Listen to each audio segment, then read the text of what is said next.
nature, shown here in the AA gallery, and then Margherita Spiluttini will sketch an approach to her photographic work in general, as well as to her architectural photographs. Before beginning, I would like to thank a lot the AA school for the cooperation, and especially Vanessa, Sarah, and Nick for having called us to come here. Thank you. Margherita Spiluttini has been a freelance photographer since 1981. She received prestigious photographic prizes in Austria as the Austrian Award or the Award of the City of Vienna for art photography, for example. As an architectural photographer, she cooperates with renowned architects in Austria as well as internationally. The exhibition Beyond Nature, Constructions of Landscapes presents the results of Margherita Spiluttini's extensive work with alpine landscapes. It was first on show at the Vienna Museum of Technology in 2002. The title of the exhibition refers to architecture in the context of nature and vice versa. Applied architectural photography usually endeavors to depict built structures as faithfully as possible. That means to convey as perfectly as possible an architectural structure in its real and supposedly objective form. In these photographs, it's not the building that formed the point of departure for the composition of the images, but constructions of landscapes as remarkable non-natural constellations, which may be based on something real, but at the same time preclude reality.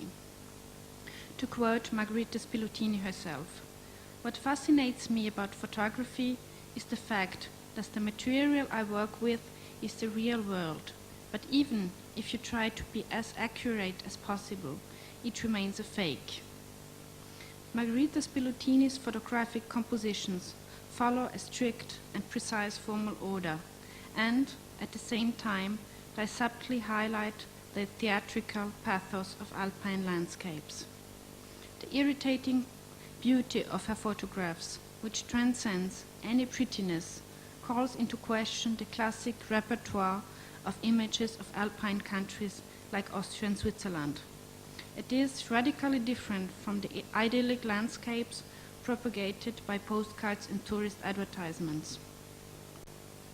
Contrary to what the tourism industry may be claiming in these countries, undisturbed landscapes has more or less disappeared in Europe. Even in remote areas, such as in high alpine regions, natural landscapes and the adaptation of these landscapes to human usage are merging. And it is this signs of cultural transformation based on infrastructural and economic needs that Margherita Spiluttini is interested in. But rather than on tourist or event architecture, she focuses on utility structures which ensure the accessibility of such areas and ease of supply. She trains her eye on both high-impact interventions and rather unobtrusive structures which, as she says, transform the mountain surface in its aesthetic perceptions. In her photographs, Margherita Spiluttini shows nature and technology in a precarious state of balance. In some photographs, the built structures and interventions seem to complement the natural environment, while in others they stand in harsh contrast to nature. Whether harmonious or violent, she shows how human beings incessantly work the surface of the earth, creating openings and connections in order to penetrate into the even most out-of-the-way areas, to surmount the roughest terrain, and to put nature to the use of humankind. The structures created in this process, whether for transport or energy supply, are part of the infrastructure of a society that centers around the phenomena of movement and mobility. Margherita Spiluttini herself also finds her subjects on the road. Driving across the Alps on the way to new assignments, she captures with her camera whatever, to quote the photographer, "The front window of the car, a kind of screen in a mobile dwelling, shows." The quarries represent the other side of the architecture. Here, landscapes are transformed and materials shifted and processed in order to create new buildings. Such quarried spaces, in a way, contain those built structures as absences, as negative images. Menacing and fascinating at the same time, such operations and structures represent both the construction and destruction of topographical space. The photographer remains impartial, her picture neither taking an ecological stance nor glorifying alpine engineering as a feature of evolution and progress. The photographs has also an autobiographical background. As a daughter of an engineer originally from northern Italy, Margherita Spiluttini grew up in the mountains herself. Thus, she also deals with scenarios from her childhood here, with an all-powerful alpine environment which she experienced as both fascinating and arduous and dangerous. The massive functional structures her father helped to build not only offered protection and promised to make life easier, but they seemed also to be impressively beautiful. Margherita Spiluttini's photographs denote the complex and ambivalent interaction of nature and technology, and in their artificiality, they prohibit any form of unambiguous interpretation. A concept of self-identity as an artist, which I could describe in the words of Claude Lévi-Strauss as follows: "This is how I see myself as a traveler, an archaeologist of space." Vanessa, I'm so sorry, I forgot to ask about lights. I need a light to read my book.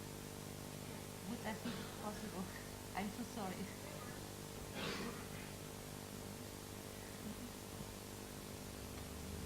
Is this okay?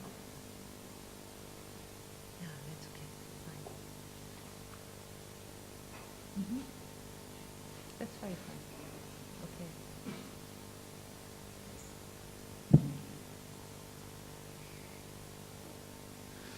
Thank you. At first, I'd like to apologize my really bad English, and yes, I hope you can understand my very simple English. I want to read my text, but I will speak free to my pictures, and this will be very simple. I want to apologize then. Okay. I've entitled my talk, "The Camera is a Tool for Idlers," after a statement by Le Corbusier, who went on to say that these idlers use a machine to do their seeing for them. It's just one of a number of critical remarks on photography Le Corbusier made. This is one in his L'Atelier de la Recherche Patiente of 1960. Here Le Corbusier compared photography to drawing, giving clear preference to drawing, because he believed that, in contrast to photography, drawing encouraged careful observation and subtle discovery of reality. He says, "When one travels and works with visual things, one uses one's eye and draws so as to fix deep down in one's experience what is seen. Once the impression has been recorded by the pencil, it stays for good entered, registered, inscribed." And then he adds, "The camera is a tool for idlers who use a machine to do their seeing for them." From today's perspective, these statements may seem a bit contradictory, not only because the character of photography as a medium has changed dramatically since Le Corbusier's time, but also because, in retrospect, it is evident with how much perspicacity and farsightedness, today we would say professionalism, Le Corbusier approached the medium of photography, which he used frequently and very deliberately. Thus, although he was very disapproving of photography, he far from ignored it. Let me voice my objection here to the assertion that photographers use a machine to do their seeing for them, because of course there's always a person behind the lens of a camera who makes use of his or her perceptions and translates them into a photograph. In architectural photography, the photographer's perceptions perception needs to be particularly accurate and detailed in order to stand up to later examination and to the analysis of the developed photograph or digitalized image. But more about this later. Light off, please. And then, oh, that's it. That's fine. Obviously, Le Corbusier was well aware from a very early stage of the importance photography would assume in architecture, and he used it in a manipulative way as is immanent in the medium. He did so both in his publications, like his journal L'Esprit Nouveau, and in the representation of the buildings he designed. Let us take a look on some photographic variations of Villa Stein in Tachs, for which he had placed his own Citroën in different positions in each photograph in order to be able to gauge, like an advertising photographer, which of the pictures would best suggest a modern, innovative image. Here you see twice his Citroën. Next two pictures, please. And also here, always his own Citroën. So he tried to find the best variation there. Next, please. Or have a look at one of his early works, Villa Schwab, built in 1916, still in the tradition of the vernacular architectural language of the 19th century. Le Corbusier presented Villa Schwab in issue 6 of L'Esprit Nouveau. In 5 years between its construction and the publication of the journal, the building underwent a noticeable process of modernization, mainly with the help of airbrushing. In the photograph, the pergola has disappeared, along with all organic growth, the doghouse and the steps leading to the entrance vestibule door, which has also been retouched. The window next to it has become smaller, and as a vertical format, the garden wall is smooth and purist. In the left picture, you can see the retouched version, and the original photographs are on the right picture. If you compare them, there's quite a big difference. It's a kind of modernization. Airbrushing and retouching have been around almost as long as photography itself, and were particularly popular in architectural photography during the early decades of the 20th century. Adolf Loos also liked to make use of it. I am convinced that people still absolutely believed in the representational truth of photographs then, and I suppose that, against our better judgment, we still believe in it today, although retouches have become much easier. Next, please. Or another example can also be found in L'Esprit Nouveau, in issue 1 of 1920, where Le Corbusier presented illustrations of American grain silos as perfect examples of ornament-free functional architecture assembled from purely geometrical shapes. He describes these structures as the magnificent first fruits of the New Age, and rather dramatically claimed that the American engineers overwhelm our expiring architecture, he meant the traditional architecture, with their calculations. On the right, you can see the photographic evidence Le Corbusier provided to underpin his assertions. To do so, however, he first had to remove the prominent classical pediments from atop the silos. On the left is the original photograph. Next, please. Let's stay with Le Corbusier for a little while longer, but move forward in time. The pictures we can see here were only published 5 years ago. They show Le Corbusier's Palace of Soviets in Moscow, designed in 1931. The complex is depicted in black and white with sunshine, creating strong, clearly defined shadows, as in many pictures of Le Corbusier's designs, highlighting the structure of the building and textures of the materials and adding depth to the image. Le Corbusier's Palace of Soviets, however, was never built because the Swiss architect's entry to the international competition for the design of the palace was not selected. What you see here is a computer graphics visualization of his design, developed by Team Unbuilt, a group of students at MIT headed by Takehiko Nagakura. Originally, the project was designed as a 5-minute film. Amazingly, it is impossible to tell the film stills you can see here apart from actual photographs. Next, please. Na, das gehört nicht dazu.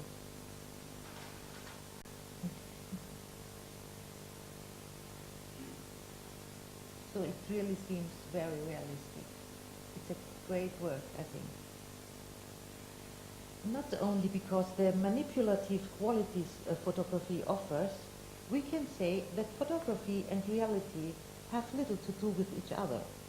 After all, photography is a technology that allows us to capture a small version of reality through the lens of the camera and to conserve it on various storage media with a greater accuracy than any other medium. This is why we believe in it. Believe that it is evidence of reality. Photographic representational images are also easy to transport and duplicate, but still, in architectural photography, much what contributes to the way in which we experience architecture is missing. Three-dimensional space, for instance, which can only be experienced by moving through space. Smells, cold, warm, sounds, noises and stillness. There are no textures to feel. The air doesn't move. Time doesn't pass. Architecture is reduced to a rectangular ornamental form made up of lines, planes and colors. An ornament which derives its form from reality. Nothing more and nothing less. As a consequence, everyone who looks at a photograph and sees, let me call it such an abstract image, is required to create his own image in his head. And this image is different from person to person. Still, everyone will believe to have found out about something real, to have been there, to know it, and to have learned something, when all they do is to transfer their own projections onto representational image and add a layer of subjectivity. Next, please. Hosts of iconic images have taught us the history of architecture and have shaped our ideas of past societies and their architectures. Take a look at these two famous photographs by Julius Shulman, for example. Shulman is a masterful creator of photographic icons who with his photographs presented a very optimistic picture of bourgeois American life in the 1950s. He was well known for the great lengths he went to and the immense technical know-how he put into taking his pictures.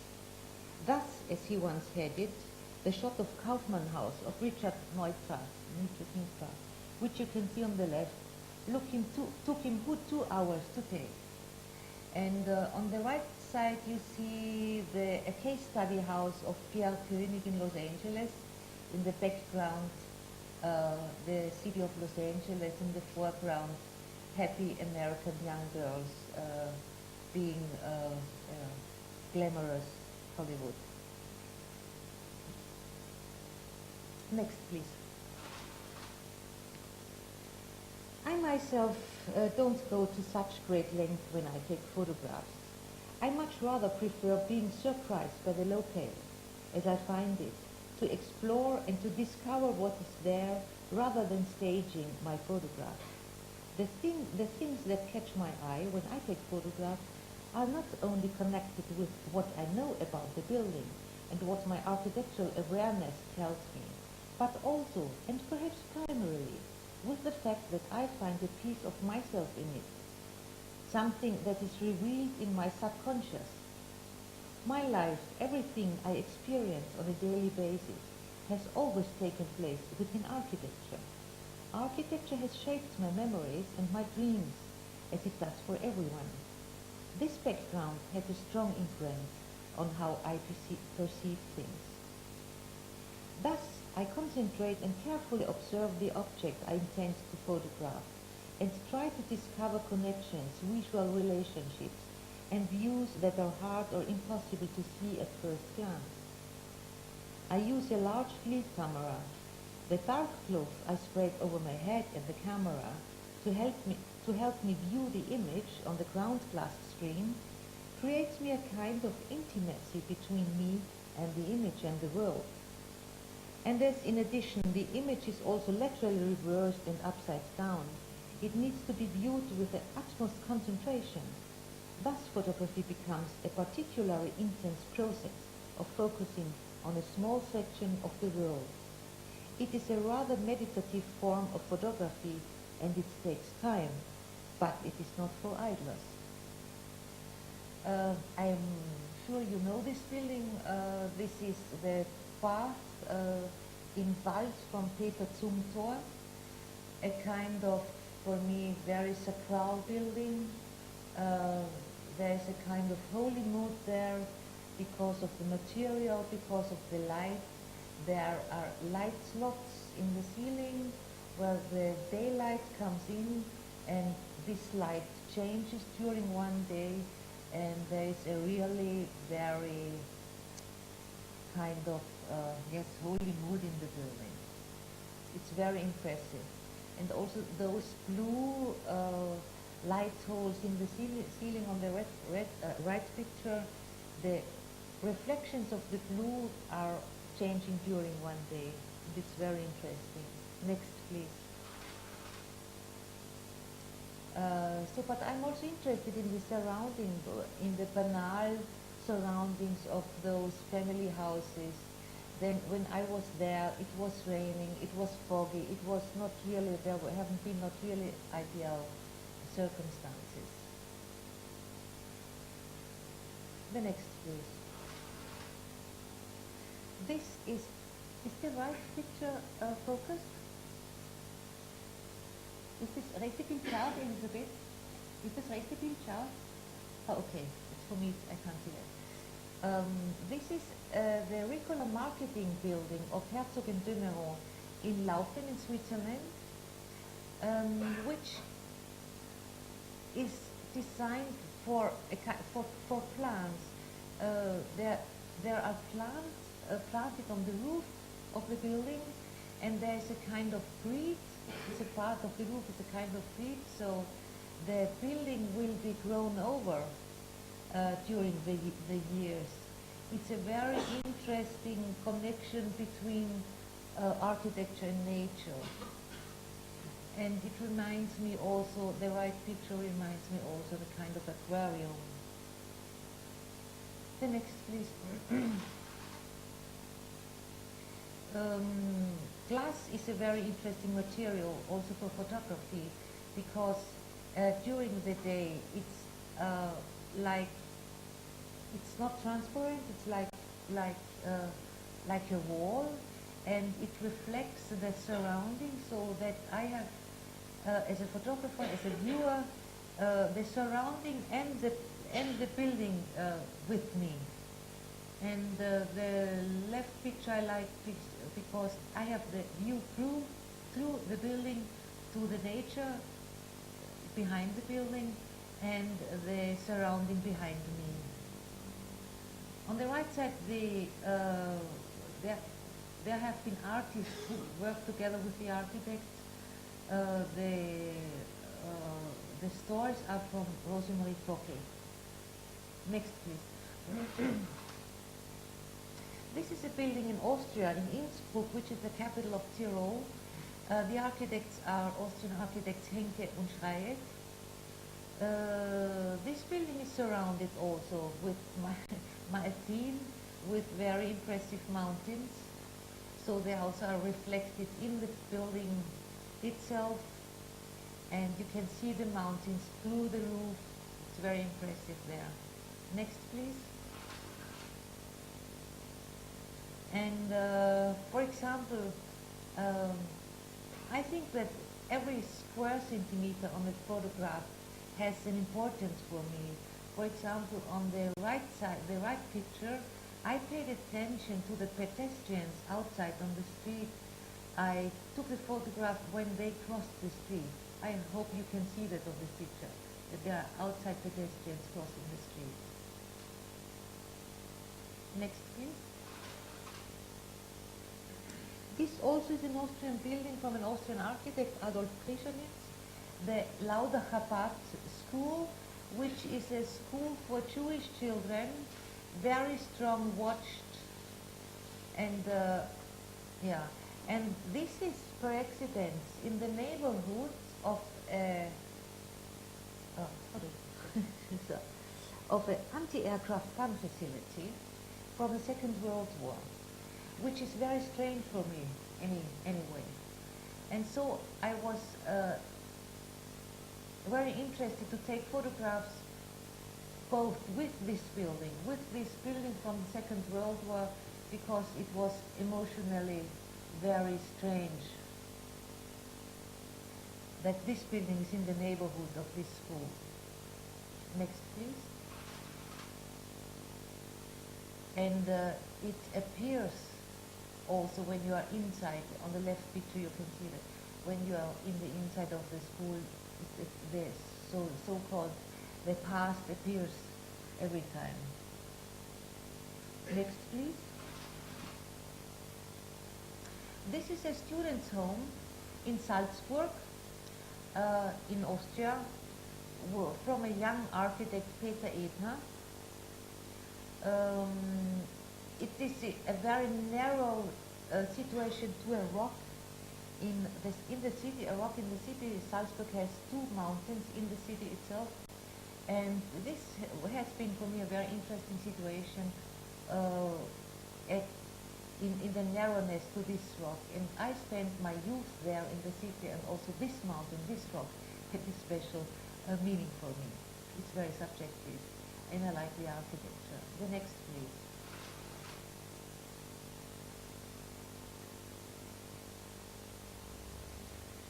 Next, please.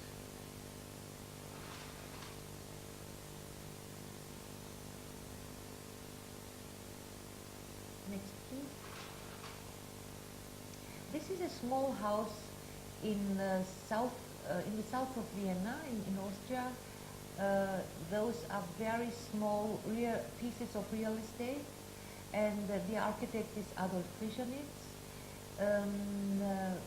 This is a house without side windows, or only a few side windows. And I made these photographs in winter, in the middle of December. So the right picture is possible only in a couple of days, because the sun is shining from the front window through the whole house to the courtyard. And this is only possible because in winter the sun stays very low on the sky. So this is a photograph which is only possible a couple of days during the year. Next, please. Yeah, you see here the house. It's the first house of a couple of other houses on this small, narrow pieces of real estate. And for example, on the right side, this kind of branch or grass or what it is, I like those things. I didn't put away this because I think it's, for me, it's important to be on the picture. Next, please. This is a piece of architecture also in Vienna from an Austrian architect, Elsa Prohaska, a woman. And I will show you this because I find this is a very certain kind of Viennese architecture, which I like very much, but I can't describe what it is. It is a little bit of kitsch and a little bit of Baroque and something like that. It's for me hard to describe. This is a housing. There have been four women architects, so it's also called the kind of woman city because there have been four women architects. Next, please. This is also this housing. Next, please. Okay. I don't attach great importance to ideal circumstances or what is generally considered to be ideal, such as good weather, absence of dust, dirt, mess, and signs of erosion and wear and tear. I like to immerse myself in and to get my inspiration from the situation as it presents itself. This is true for everyday environments, such as for people moving in the picture or adverse weather conditions. I tend to take my time and to observe the scene in front of the camera. This is a university in Switzerland, in Rapperswil, of Barbara Buren and Ingrid Burgdorf, two Switzerland architects, women, where when I came there to take a photograph, it was raining cats and dogs, and I didn't want to stop taking photographs, and I didn't want to go away. So we took the photographs like the circumstances have been. And I like taking photographs when it's raining because the house is reflecting in the floor and you can see it twice. And the circumstances, you know, it's like living, like more like living and not like an image only. The next, please. And also when it's a little bit dark, so when I have to switch on the light in the inside of the rooms, so this fluorescent light is on the film at green, very green, and this gives a certain mood. I like that. The next, please.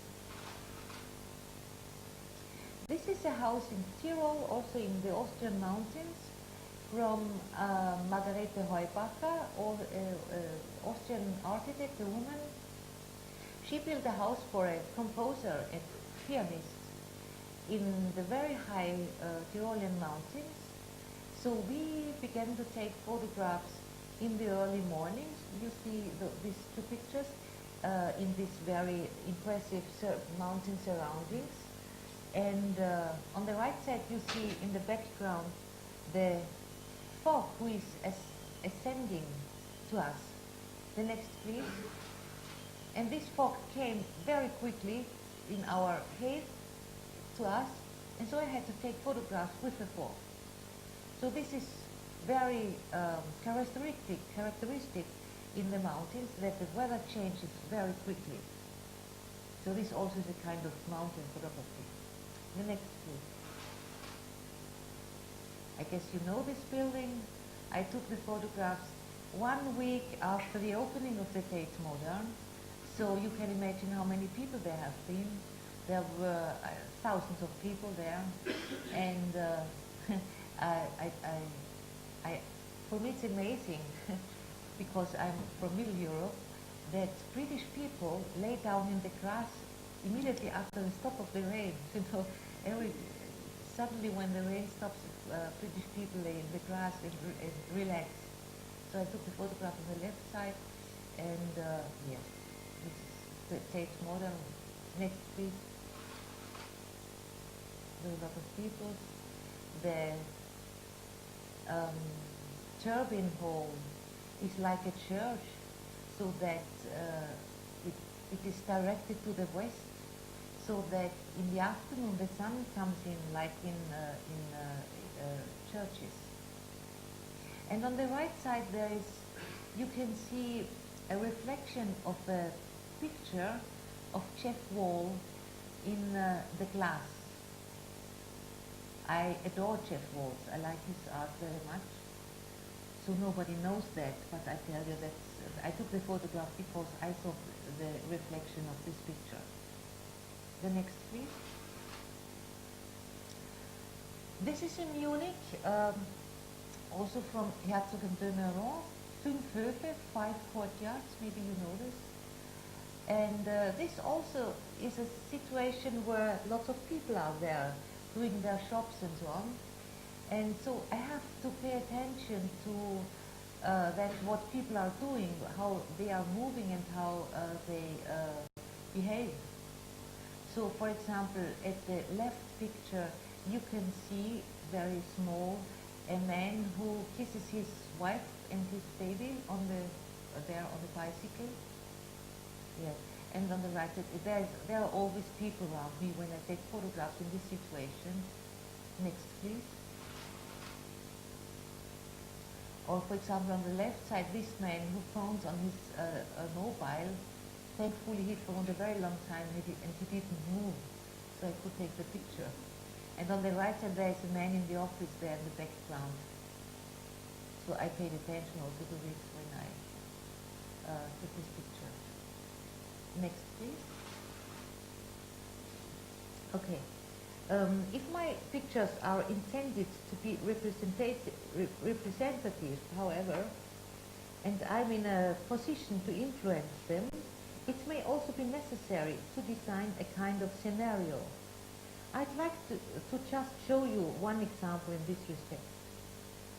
The last book in a 20-volume series edited by Kunsthausbringen and published by Hatje, which I designed in cooperation with the graphic designer Clemens Schädler. The volume presents a stroll through the 4 buildings of reinsurer Swiss Re near Zurich by Marcel Meili and Markus Peter. Of course, it's difficult for the viewer to reproduce this walk through the complex, and it is not necessary, which simply serves us as basis for our work. But there is a sense of motion generated by the repetitions in the photographs assembled on double pages. In total, the book has 190 pages and includes more than 100 photographs. You'll only be able to see a small number of them here. So you can always see a kind of repetition on the right picture of the left picture. Next, please. So this is only a few pages. So what we try to do in this series of books in these 20 editions is to make a separation between all the medias. So we had one part for the text, one part for the sketches and plans, and one part for the photographs. We didn't want to mix them. Next, please. I was there in winter and in spring and in summer taking photographs because there is landscape planning from Kinast and Vogt and Partners, very known landscape planners in Switzerland. Next, please. The interiors have been designed by Hermann Czech and Adolf Krischenitz, 2 Austrian architects, and also by Günther Förg, a German artist who made on the right side the furniture of the old villa building in this complex. Next, please. Okay. Just a moment. I've been working with Herzog and de Meuron for almost 15 years now. A cooperation that has been both very educative and gratifying. A host of photographs have been created during this period, some of which have become iconic images and been widely published. Jacques Herzog once said, "All our projects are based on observing and descriptive perception. In a way, one could say that we've been finding the solutions for our projects in the street. We project our perceptions onto our architecture. Our work is primarily observation and the analysis of what is available." This is a statement I can identify with. This is a center for rehabilitation for neurological diseases in Basel in Switzerland.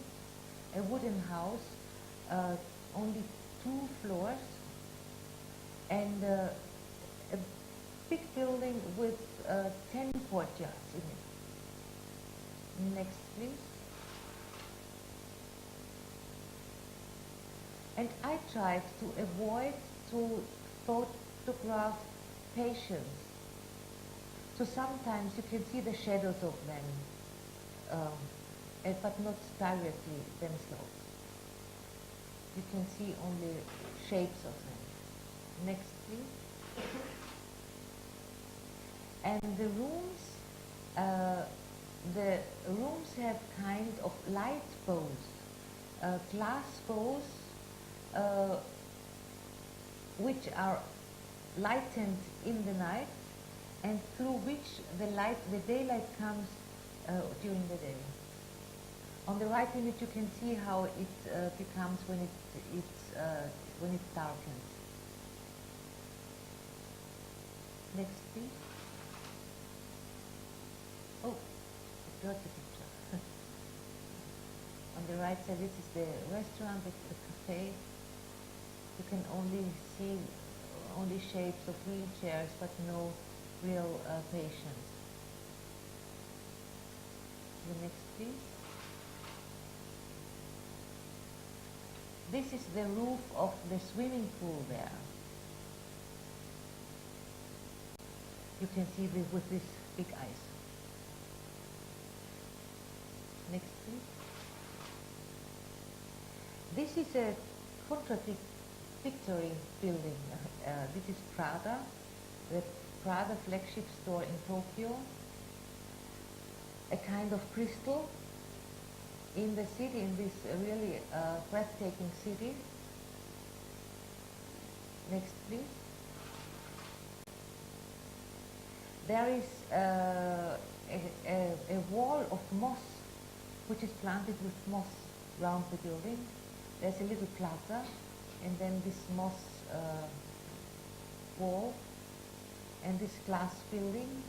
And from the inside, you always have the city with you. You always can see outside to the city. Next, please. On the right side, except there are you see outside to the moss wall, and there are also vertical tubes, no, horizontal tubes. Next, please.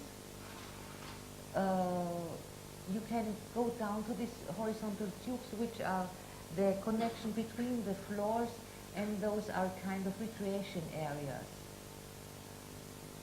And the city always is with you. Next, please. These are tubes. So in the night it's like a lightened crystal. Next, please. This is those all are recent buildings of Herzog & Domeron. This is the Kunsthaus in Aarau, which is a museum for modern art in Aarau, a city in Switzerland. This is a city planning interesting project because this is an addition to the Kunsthaus from the 70s.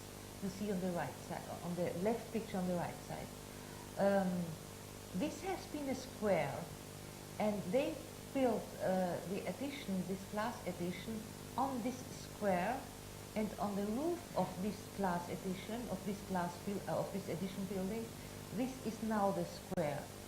So you enter this square from a park above, behind, above the house, and you enter the square, which is the roof of the house, and then you get down through spiral staircase. Yes, spiral staircase. Next, please. This is now the new square, which is the roof of the building. And on the right side, you can see the spiral staircase, where you come then down to the floor level. Thank you. Next. And the lobby inside.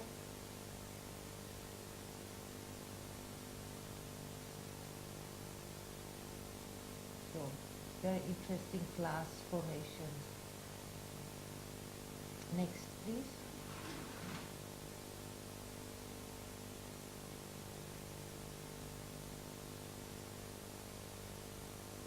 And the next, please. This is in St. Gallen, also in Switzerland. Insurance, Helvetia Patria, and they call it, these are two wings of glass on the Kirtanasberg.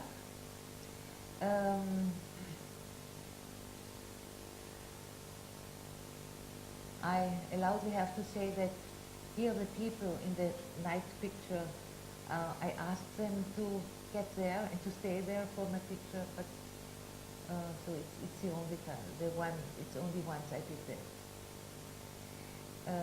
The next, please.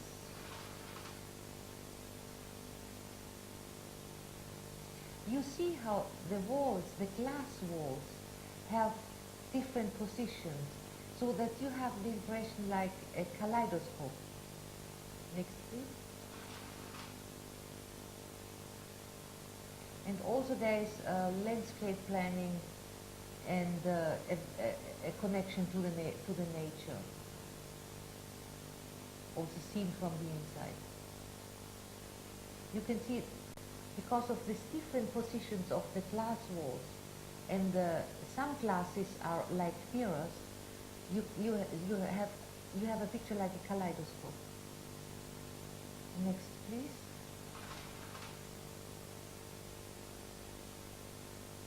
And also in the cafe, in the restaurant, there are plants and flowers.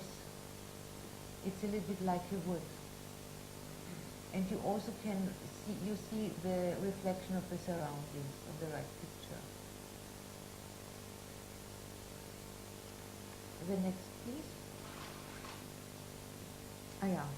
Finally, I'd like to show you some pictures from my most recent work, which is still in progress. The working title of the project is Vienna Insights. What interested me here was the virtuality or artificiality of interior space in Vienna. Spaces that can't be used or not put to their proper use.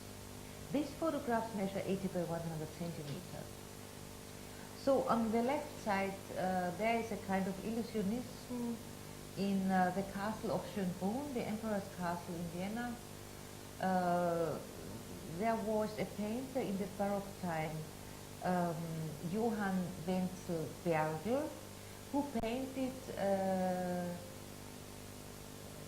several rooms in the castle of Schönbrunn. On the left side, you can't see the difference between painting and the real architecture here. And on the right side, this is a cafe of the 50s of Oswald Hertel in Vienna, where the illusion is of a jungle. Now it is a disco. Also here, the plants, there's a connection between illusion and reality. Next, please. On the left side, this is the house of an architect, Karl Schwanzer, who died in the 70s, and whose son inherited his house, but never lived in it. So it has been empty for a couple of years, and I took photographs. And on the right side, you see the living room of Adolf Loos, but it's in the museum. It's also an unreal room. The next, please.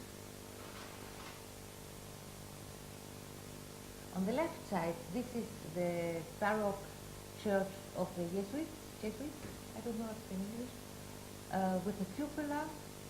And this church is in my neighborhood. This church is my neighbor. It's a huge church, and I can see from my terrace to the roof, which is a beveled roof, but in the inside it's a cupola. It's an illusionistic architecture. I'm very impressed about that. On the right side is the opposite of a cupola, is the Art Historical Museum in Vienna. And next, please. On the left side, this is a room of Margherita Spiluttni. Margherita Spiluttni died in 2000 or 2001 in Vienna. She was 103 years old. She has been, when she was young, the assistant of Adolf Loos. She was during that time was das? Widerstand? Resistance? In the resistance. And I knew her very well. She was a very impressive old woman and a good architect, and she died with 103 years. I took these pictures from this apartment where I have been lots of hours with her a couple of days after her death. And at the right side there is a climbing wall in the center of the city of Vienna, which I find very strange. So we are at the beginning of my lecture. Also this all is a fake photography. Thank you very much.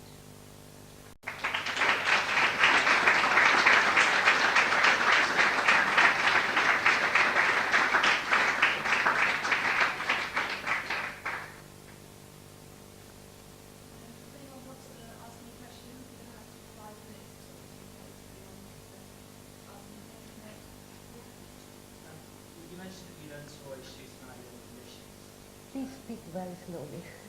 Yeah. You said you don't always shoot in ideal conditions. There was a lot of clouds, cloudy skies, and rain, a lot of reflections there where some photography used filter to eliminate the reflection. Do all your clients appreciate this sort of honest approach to the documentation of their buildings, or do some expect do anything possible to make the building look pretty and beautiful? At first I have to say that I'm working together with clients who like my kind of photography. There are no other possibilities. And on the other side, I think it's necessary that I like this architecture which I photograph. Or let me say, I have to have some kind of emotion. Either I like it or I hate it. Yeah? So, and when I like it, so I think I will try to get it as good as possible, or to get it as beautiful as possible. But I think maybe my imaginations of what's beautiful are other imaginations than of other people. Mm-hmm. You said you were the daughter of an engineer, and I wondered what has been the reaction of engineers to your photographs on industrial landscapes through the exhibition? So I don't really know that, because nobody says to me that is awfully, because it is not industrial, it is not technical. Nobody said to me that it's false or something. So I don't know, maybe they think it's very crazy to take pictures like that. Maybe, I don't know. No, I thought it might be the reverse. They Yeah. suddenly saw their technical work was beautiful. Yes, also that I had only positive reactions from them. Yeah, because they were astonished how one can see those technical kind of buildings.